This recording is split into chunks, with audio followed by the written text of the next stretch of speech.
싶습니다. 어떤 율법 교사가 예수님을 찾아왔습니다. 율법 교사라면은 아마도 바리새인이었을 것이고 랍비였을 것이고 구약 박사라고 할 수 있는 하나님 말씀을 달달 외우는 전문가라고 할 수 있습니다. 예수님을 시험하기 위해서 질문을 합니다. 어느 사람의 지식이나 실력을 알고 싶을 때 테스팅을 하죠. 그 사람이 또 진짜인지 사입인지 알고 싶을 때는 몇 가지 질문해 보면은 우리가 알 수도 있습니다. 이 율법 교사는 뭔가 트집을 잡아서 예수님을 이단이나 사이비로 몰고 가고 싶었을 것입니다. 그러나 예수님은 홈런을 치십니다. 아주 찍소리도 못하게 만드십니다. 이런 질문을 합니다. 선생님, 내가 무엇을 하여야 영생을 얻으리까? 여기서 예수님은 밤중에 자신을 찾아온 니고데모에게 주신 말씀과는 다른 답을 주십니다. 니고데모는 영적인 진리에 목말라서 진실된 마음으로 예수님을 찾아왔지만 이 율법 학사는 예수님을 어떻게 걸려 넘어뜨리려고 트집을 잡으려고 질문을 한 것이죠. 니고데모에게는 이렇게 명확하게 복음을 설명하셨습니다. 우리가 잘 아는 요한복음 3장 5절 말씀에 사람이 물과 성령으로 나지 않으면 하나님의 나라에 들어갈 수 없느니라. 거듭나야 된다고 하셨습니다. 또 요한복음 3장 16절 말씀에 하나님이 세상을 이처럼 사랑하사 독생자를 주셨으니 이는 그를 믿는 자마다 멸망하지 않고 영생을 얻게 하려 하시니라. 여기 보면은 회개와 거듭남과 믿음의 과정이 있습니다. 그러나 이 율법 교사에게는 니고데모와 같은 진실성은 없었습니다. 그래서 예수님께서는 비유를 들어 하나님의 나라와 영적인 진리를 설명하십니다. 비유는 영적인 진리를 찾는 자에게는 하나님께서 눈을 열어주시고 귀를 열어주셔서 더 쉽게 이해할 수 있지만 그렇지 않은 자들에게는 이 비유가 방언처럼 들립니다. 누가 외국어 하는 것처럼 비밀스럽습니다. 무슨 뜻인지 잘 모릅니다. 그래서 오늘 본문 바로 전 21절 말씀에 이렇게 예수님께서 말씀하셨습니다. 같이 읽으시겠습니다. 그때 예수께서 성령으로 기뻐하시며 이르시되 천지의 주제이신 아버지여 이것을 지혜롭고 슬기 있는 자들에게는 숨기시고 어린아이들에게는 나타내심을 감사하나이다. 옳소이다. 이렇게 된 것이 아버지의 뜻입니다. 그렇습니다. 하나님은 2000년 전이나 지금이나 교만한 자는 대적하시고 겸손한 자에게는 은혜를 주십니다. 구약의 율법의 가르침은 두 가지로 요약될 수 있습니다. 하나님 사랑, 이웃 사랑입니다. 예수님도 가장 큰 계명이 이 두 가지라고 말씀하셨습니다. 그런데 문제는 우리 인간에게는 하나님 사랑, 이웃 사랑 이 두 가지 계명을 온전히 따를 수 있는 능력이 없다는 것입니다. 조금이라도 율법을 따르려고 했던 사람이라면, 정직하고 솔직한 사람이라면 바로 나는 할 수 없습니다. 다른 방법이 필요합니다. 하나님의 은혜가 필요합니다. 라고 고백했을 것입니다. 그리고 하나님은 감사하게도 그 다른 방법을 주셨는데 그것이 십자가의 복음인 것입니다. 사도 바울도 이렇게 절규했습니다. 오라, 나는 곤고한 사람이다. 다시 말해서 나의 힘으로 혼자 율법을 지키려고 애쓰다가 실패한 사람이다. 나는 몹시 피곤하고 지친 사람이다. 이 사망의 몸에서 누가 나를 건져내야, 이렇게 절규했는데 이 절규 속에 질문에 답이 있었고 소망이 있었는데 그것이 복음이었습니다. 그래서 바로 사도 바울은 로마서 7장 25절에 이렇게 고백했습니다. 우리 주 예수 그리스도로 말미암아 하나님께 감사하리로다. 아멘. 예수 그리스도의 공로로 우리가 영생을 얻고 구원을 받습니다. 예수 그리스도의 공로라는 것은 우리가 마땅히 지켜야 했지만 지키지 못한 율법을 누가 완벽하게 지키셨습니까? 누가 완성시켰습니까? 예수 그리스도. 그리고 예수 그리스도의 의를, 그 크레딧을 우리에게 주신 것입니다. 얼마나 감사합니까? 그래서 로마서 8장은 이렇게 말씀합니다. 그러므로 이제 그리스도 예수 안에 있는 자에게는 결코 정죄함이 없나니 율법이 육신으로 말미암아 연약하여 할 수 없는 그것을 하나님은 하시나니 율법의 요구가 이루어지게 하려 하심이니라. 아멘. 마태복음 19장 16절에 보면 부자 청년이 예수님께 와서 똑같은 질문합니다. 내가 무슨 선한 일을 하여야 영생을 얻으리까? 예수님께서는 그 청년에게도 같은 답을 하십니다. 율법을 지켜라. 십계명을 지켜라. 그리고 내 이웃을 내 자신과 같이 사랑하라. 이 답에 자신의 부족함과 연약함을 솔직히 고백하기는커녕 이 청년은 주님, 저는 어려서부터 이 모든 것을 다 지켰습니다 라고 자랑합니다. 이때 예수님께서는 그 청년에게 우상이 있고 하나님이 전부이지 않음을 지적하십니다. 그러면 가서 너의 재산을 다 팔아서 가난한 자들에게 주고 그리고 와서 나를 따르라. 이 말씀에 청년은 주저하고 결국 못하고 맙니다. 오늘 본문에서는 자기는 신앙생활을 잘하고 있다고, 나는 성경을 많이 알고 있다고, 자기는 똑똑하다고, 자기는 의롭다고 잘난 척하는 율법 교사에게 예수님은 충격적인 비유를 말씀하시면서 아니다, 너는 아직 갈 길이 멀다 라고 하십니다. 그럼 내 이웃이 누구입니까? 이런 질문을 던졌습니다. 그 당시 랍비들의 가르침에 의하면 이 이웃이라는 것은 매우 제한적인 정의를 가지고 있었습니다. 먼저 유대인이 아니면 이웃으로 고려하지 않았습니다. 그리고 유대교를 잘 따르고 지키지 않으면 이웃으로 생각하지 않았습니다. 또 내가 사는 동네에서 3-4km 밖에 있으면 그 사람도 이웃이 아니었습니다. 그러니까 다시 말해서 우리 동네에 사는 하나님 잘 믿는 유대인만 이웃이었던 것입니다. 그런데 오늘 비유에 나오는 선한 사마리아 사람은 이 세 가지 조건에 다 해당되지 않는 사람입니다. 그는 이방인이었습니다. 유대교를 믿지 않았습니다. 그리고 아주 멀리 사는 사람이었습니다. 그 당시 이웃이라는 개념에 맞지 않는 사람이었습니다.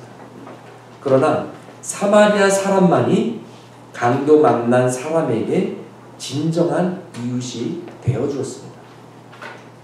이웃을 사랑하라 라는 하나님의 거룩한 명령을 이웃이란 우리 동네 신앙인이라는 얄팍한 조건을 붙이고도 나는 잘하고 있어, 하나님의 계명을 잘 따르고 있어, 나는 의로우니까 회개할 필요가 없어, 나는 잘났어 하는 교만한 종교인에게 예수님께서는 원수까지도 사랑하는 진정한 사랑이 무엇인지를 가르쳐 주십니다.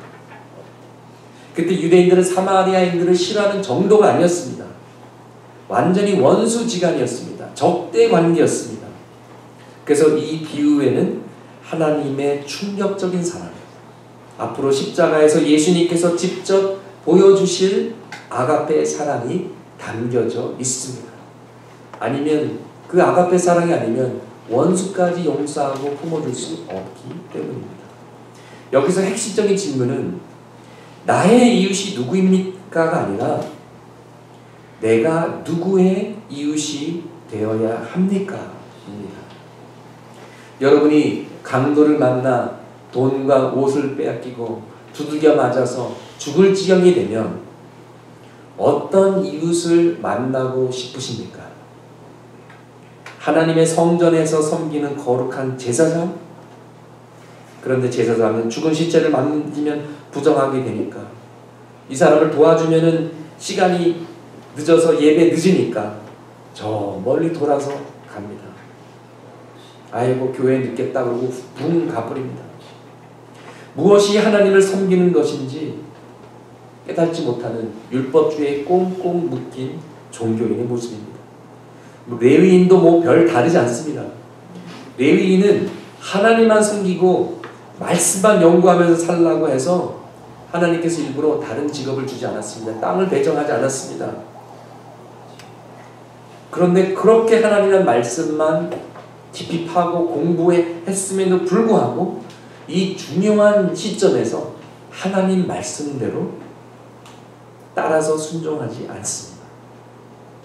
이 제사장과 레위인의 모습에 예수님은 이 잘난 율법 교사의 모습을 오버랩 시켜버립니다. 너도 충분히 불쌍한 사람을 지나칠 수 있다. 그러나 비유에 나오는 이 사마리아 사람은 유대인들이 자신을 혐오하고 미워하는 것을 알면서도 유대인을 돕습니다. 아니, 그는 그런 것을 알려고도 하지도 않고 따지지도 않습니다.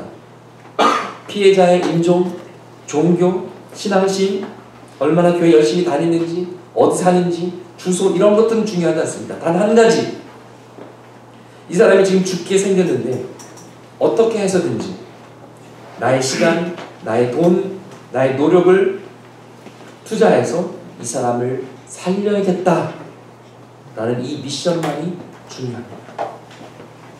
누가 나의 이웃입니까? 라는 질문을 예수님은 바꿔서 질문하십니다. 누가 강도 만난 자의 이웃이냐? 그리고 너도 이와 같이 하라. 너도 그런 이웃이 되어라. 너도 도움이 필요한 자의 이웃이 되어 자비를 베풀며 살아라. 이렇게 말씀하십니다. 가장 큰 개념, 하나님 사랑, 이웃 사랑은요, 인종, 종교, 주소를 초월하지 않으면 이룰 수 없는 것입니다. 여러분과 저는 누구의 이웃입니까? 우리의 이웃은 한국 사람이어야만 됩니까? 창일교회 나오는 사람이어야만 됩니까? 풍납동에 사는 사람? 아니면 그 근처에 사는 사람? 교회 다니지 않으면 이웃이 아닙니까? 다문화 가정이나 난민들은 이웃이 아닙니까? 난민들은 자국의 위험을 피해서 온 사람들입니다. 그 중에 목숨을 걸고 탈출한 사람들이 있는데 그들이 바로 난민 중에 난민인 탈북자들입니다. 제가 처음 탈북자들에 대해서 알게 된 것은 20여 년 전입니다. 중국에서 선교하시는 한국 선교사님을 초청해서 교회에서 선교 보고를 듣다가 그분이 직접 촬영한 비디오 동영상을 보게 되었습니다. 아시다시피 1990년대 중반 고난의 행군이라는 북한의 최악의 식량난으로 100만 명에서 300만 명 사이에 북한 주민들이 아사했습니다. 바로 그 후였는데요. 먹고 살기 위해 탈북한 한 여성을 선교사님이 만나셨습니다. 그리고 복음을 전했습니다. 낭떠러지에서 소망 없는 가운데 만난 하나님이니 얼마나 기뻤겠습니까? 그리고 그 비디오에 찍힌 모습은 좀 말랐지만 정말 젊고 예쁜 여성이 담겨져 있었습니다. 그 여성은 눈물을 흘리면서 네, 하나님 믿습니다. 예수님 믿습니다. 그렇게 기도했던 그 장면을 저는 지금도 잊을 수가 없습니다. 근데 이 여성과 선교사님과 동역하던 나이 드신 권사님과 함께 버스로 이동하다가 그만 걸려버린 것입니다. 그리고 바로 북송되어서 이 여성의 그 후의 소식은 알 수가 없습니다. 그러나 짐작할 수 있습니다. 왜냐하면 그 당시 상황으로는 이렇게 탈북하다가 북송되면 집단 수용소로 보내져서 짐승처럼 취급받고 고문받고 여성의 경우에는 간부들에게 수시로 성폭행당하고 막노동하다가 영양실조로 죽어서 시체가 되어서 나오는 일들이 비일비재했기 때문입니다. 이때로부터 저는 통일을 위해 더 뜨겁게 기도하게 되었고 탈북자들을 위해 기도하기 시작했습니다. 이제 한 20여 년이 되었네요. 2006년부터 캘리포니아 남가주에 있는 베델 한인교회에서 부목사로 제가 사역하게 되었습니다. 개척교회를 4년 반 동안 잘 키웠지만 한어권 목회를 잘 몰라서 그동안은 영어권 목회만 했기 때문에 한국 문화와 정서가 달랐기 때문에 제가 많이 힘들었습니다. 그래서 복음적으로 부흥한 교회에 가서 일단 한어권 목회를 좀 배워야겠다라는 그런 각오로 담임 목사에서 다시 부목사 생활을 하기로 결심하고 캘리포니아로 가게 된 것입니다. 또 하나의 결정적인 이유는 그 교회 담임 목사님께서 탈북자 사역을 하고 계셨기 때문입니다. 이 목사님도 처음에는 탈북자들에 대해서 잘 모르셨습니다.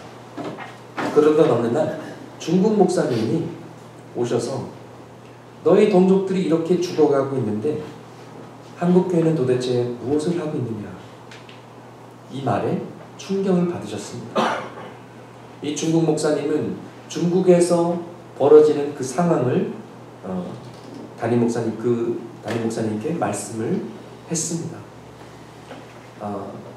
탈북자들을 잡아서 하도 많이, 그때는 먹을 거 없어서 굶어 죽느라 하도 많이 탈북을 하니까 트럭에 이제 실어서 이제 북송을 하는데 트럭 뒤에서 죽기 살기로 뛰어내리는 거예요. 달리는 트럭에서 뛰어내려서 다리가 부러지고 머리가 깨지고 팔이 부러져도 북송돼서 죽는 것보다는 낫다는 것이죠. 그래서 방법으로 왜 철조망 있지 않습니까? 휴전선이나 교도소에서나 볼 수 있는 barbed wire, 그 철조망을 맨살 옆구리에다가 끼워서 탈북자들을 줄줄이 끼워서 트럭에 싣고 뛰어내리지 못하게 한 후 북송을 한 것입니다. 외국인인 중국 목사님이 한국 목사님께 이렇게 말하신 것입니다. 너희 동족들이 이렇게 북송되고 죽어가고 있는데 너희들은 뭘 하고 있냐? 그때부터 이분께서 탈북자 사역을 시작하셨고 저도 그분을 도와 함께 일했었습니다. 이때 저희가 질문했던 질문은 누가 강도 만난 자의 이웃이냐? 누가 악하고 악한 김일성, 김정일 같은 강도를 만난, 날강도를 만난 탈북자들의 이웃인가?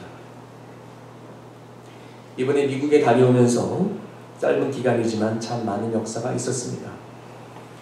크리스천 헤럴드 TV라는 미주 한인 방송에서 저도 인터뷰를 했고요.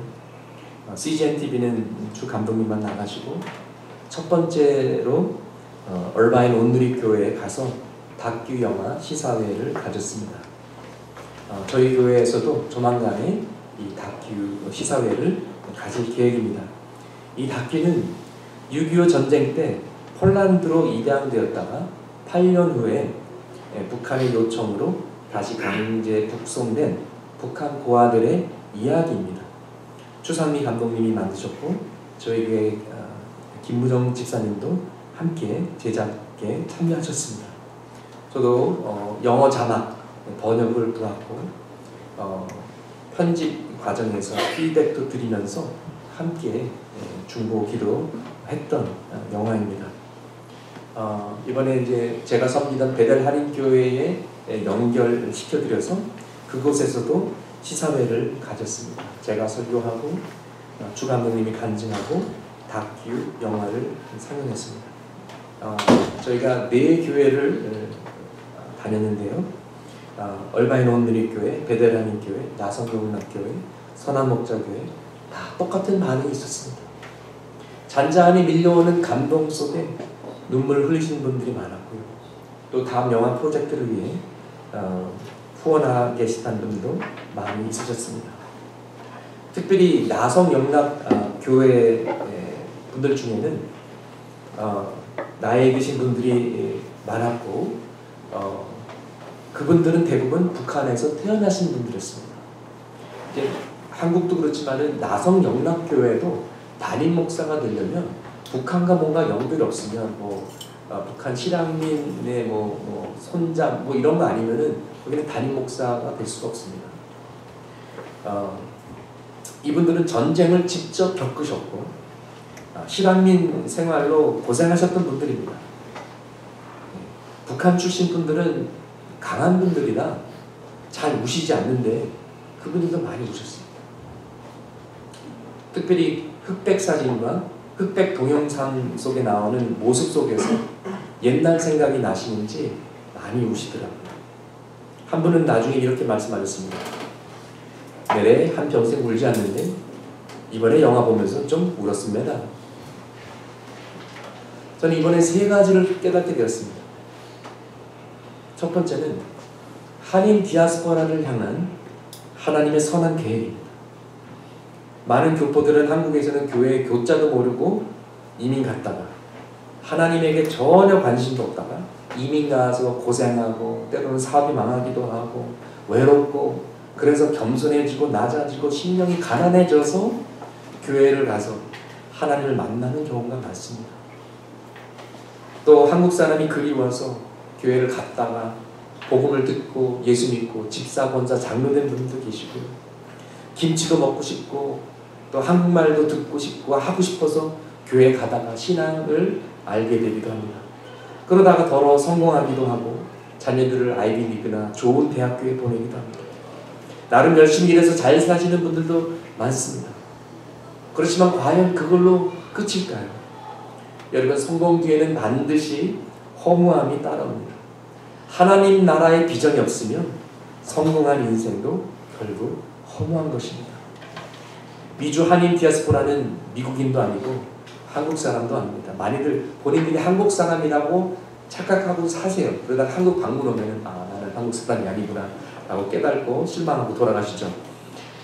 그래서 정체성의 혼돈이 있습니다.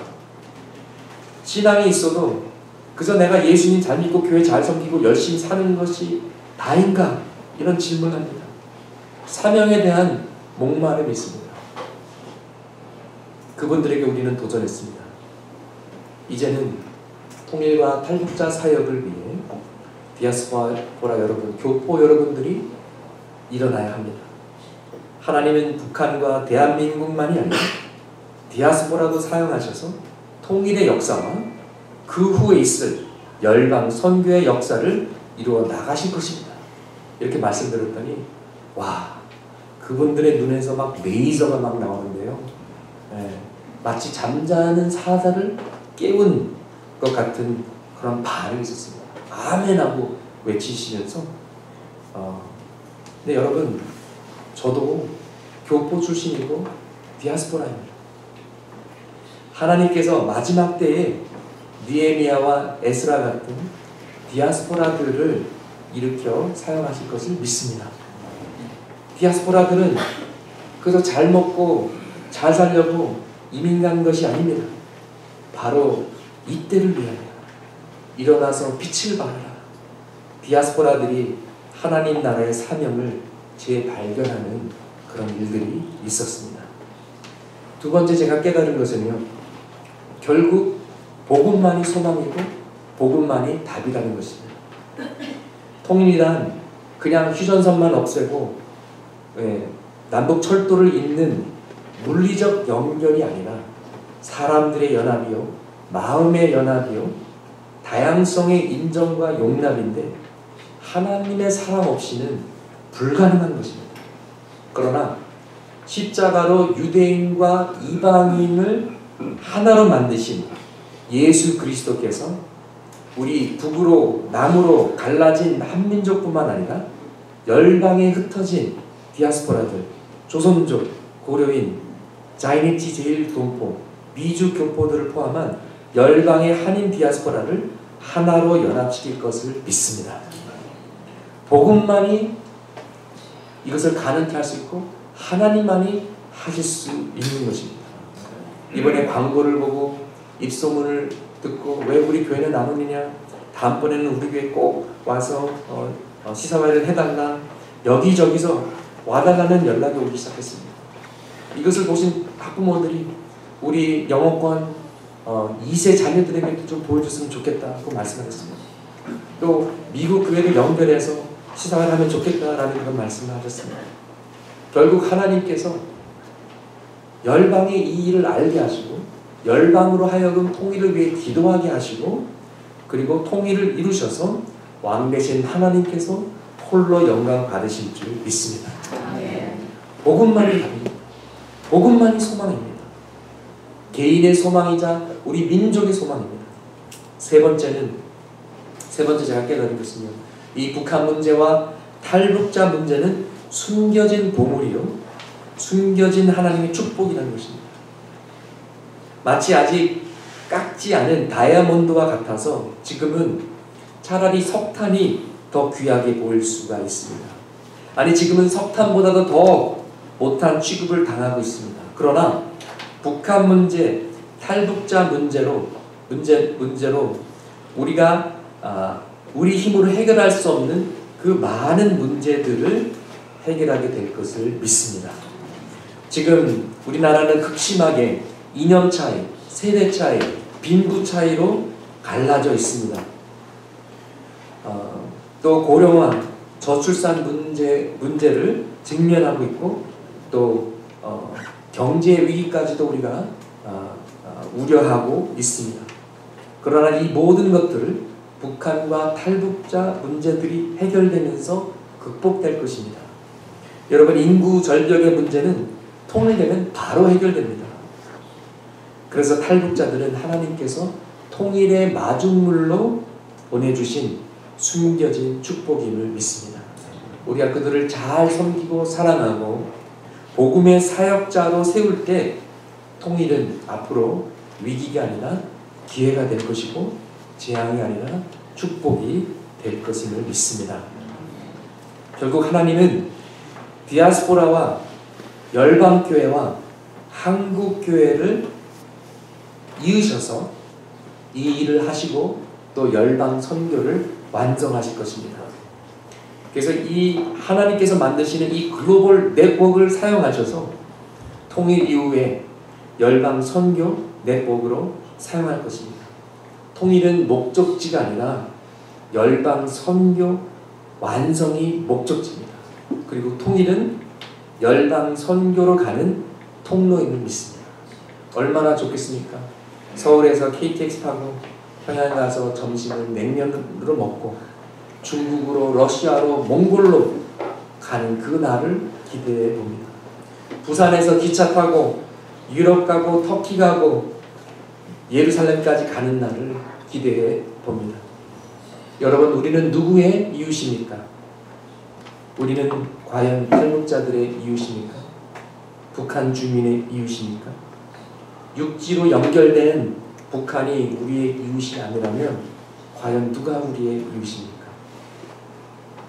평강공주라고 불리는 북한 여성들이 있습니다. 이 여성들은 탈북한 여성들이 아닙니다.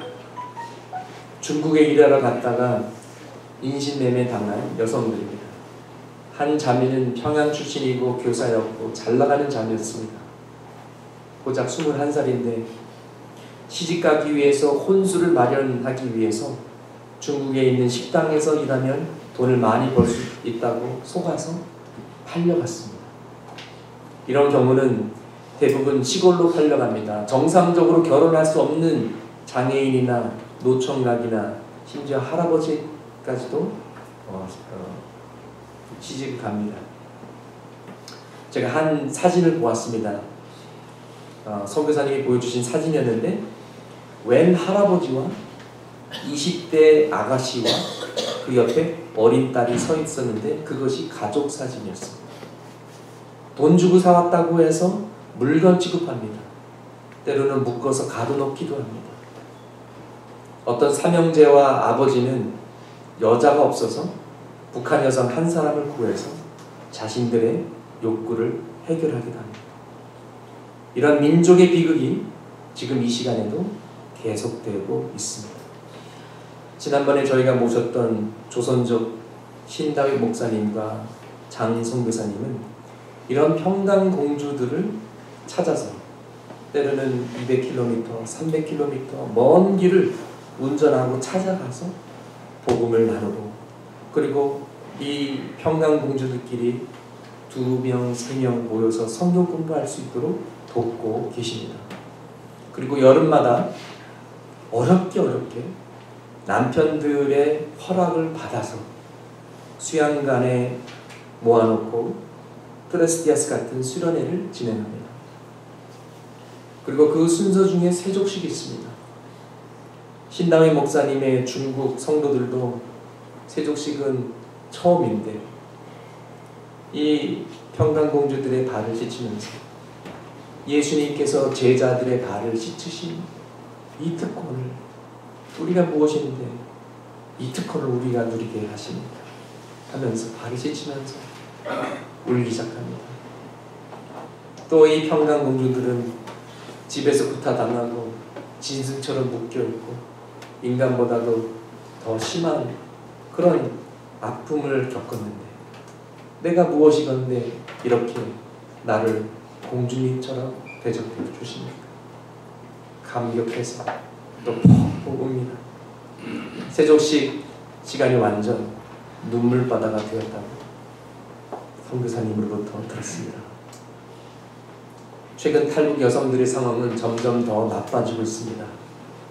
중국 사람들이 이제는 탈북 여성들을 잡아서 매춘을 시키는데 고작 30위안, 우리나라 돈으로 5,000원에 매춘을 시킵니다. 더 충격적인 것은 대부분의 고객들이 한국인이라는 것입니다. 그리고 중국 포르노 업자들이 이 탈북 여성들을 붙잡아다가 인터넷 카메라 앞에서 이들에게 별의별 짓을 다 시킨다는 것입니다. 신문 보고에 의하면 그 중에 9살짜리 소녀도 있다는 것입니다. 내 딸을 100원에 팝니다 라는 시가 있습니다. 이 시는 탈북 시인 장진성 씨가 직접 목격한 처참한 현실을 소재로 쓴 것으로 자신의 죽음을 앞두고 남겨진 어린 딸의 생존을 위해서 딸을 100원의 낯선 사람에게 넘기고 그 돈으로 마지막으로 딸에게 줄 밀가루 빵을 건네는 어머니의 모습을 담고 있습니다. 탈북 시인 장진성 씨는 당시 그 어머니의 고통을 나누고 싶은 심정으로 이 시를 쓰게 됐다고 말합니다. 장진성 씨의 증언입니다. 평양 동대문 구역 시장이었습니다. 그때 그 시장 안에 많은 사람들이 다 울었어요. 처음에는 그 여자가 항변도 안 하고, 그런데 그 여자가 빵을 가지고 마지막 통곡을 하는데 지켜보던 사람들이 다 울었습니다.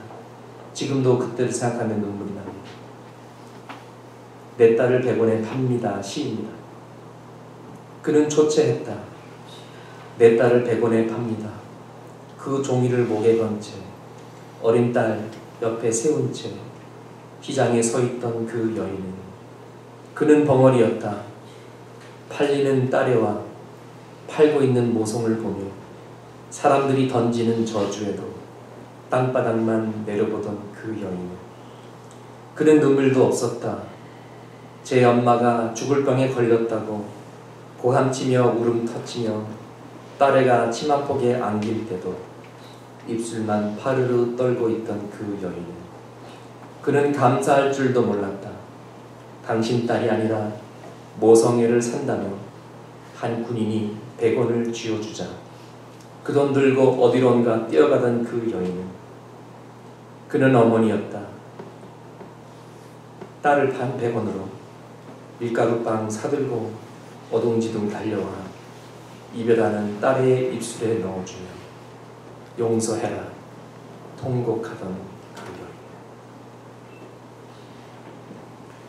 여인. 여러분은 왜 예수님을 믿으십니까?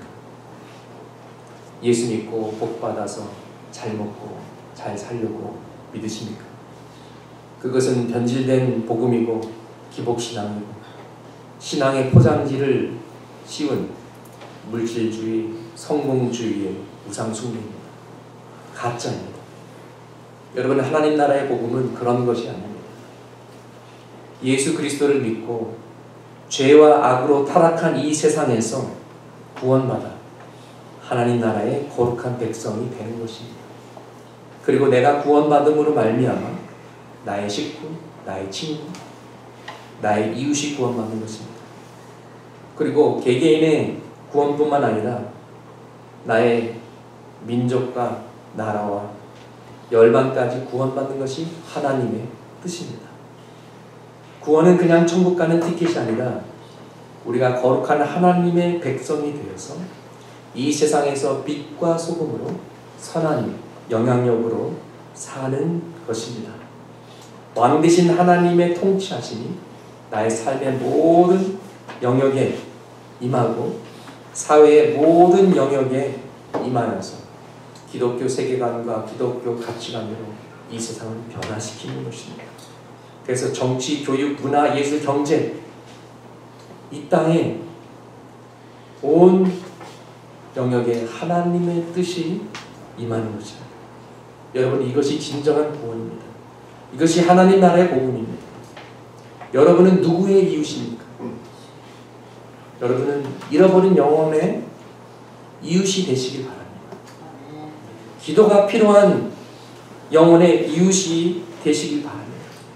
그리고 하나님이 필요한 영혼들, 정말 하나님의 사랑이 절실히 필요한 탈북자들과 북한 주민들의 이웃이 되어주시길 주님의 이름으로, 주님의 심정으로 간곡히 부탁드립니다.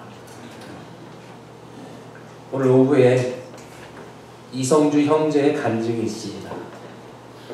정말 대단한 형제입니다. 책을 쓴 저자입니다. 캐나다 상원의원 인턴십을 했고 영국에서 장학금 받고 공부했고 지금 미국에서 풀브라이트 장학금으로 공부 중에 있는 귀한 형제이고요. 꽃제비 출신이고요. 평양에서 태어났고요. 3년 미국에서 3년 공부하기 때문에 3년 동안 못 볼 줄 알았습니다. 그런데 제가 이번에 미국 갔다가 성주 형제 소식을 묻다가 잠시 지인의 결혼식으로 잠시 한국에 들어온 것을 알게 됐습니다. 그래서 바로 카톡 보내가지고 언제까지 있냐, 우리 교회를 올 수 있냐. 그랬더니 아주 시원하게 답해줬어요. 목사님 부탁하시면 가야죠. 그래서 오늘 오후에 옵니다. 아마 점심 때 올 것 같은데 이번 기회를 놓치시지 마시고 꼭 참석하셔서 들으시기 바랍니다. 이런 간증은 정말 듣기 어렵습니다. 우리 함께 기도하시겠습니다. 주님, 우리에게 하나님 아버지의 긍휼의 마음을 주시옵소서.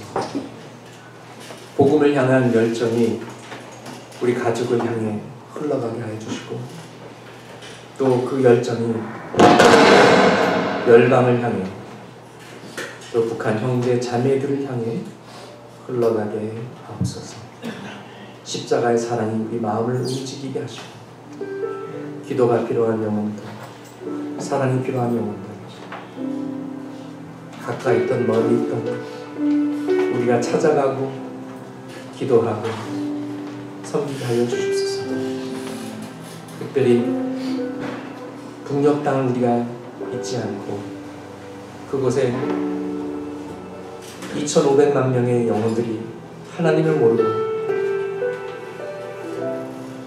굶어서 죽고 수용소에 갇혀서 죽고 얻어맞아서 죽고 겨울엔 추워서 얼어서 죽고 탈북하다 죽고 그 영혼들을 긍휼히 여기는 아버지의 마음을 우리에게도 허락하여 주시옵소서. 누가 나의 이웃입니까? 이런 질문이 아니라 나는 누구의 이웃입니까? 하나님의 사랑이 필요한 자들의 이웃이 되길 원합니다. 주님, 우리를 예수 그리스도의 손과 발로 사용하여 주시옵소서. 예수님의 이름으로 기도합니다.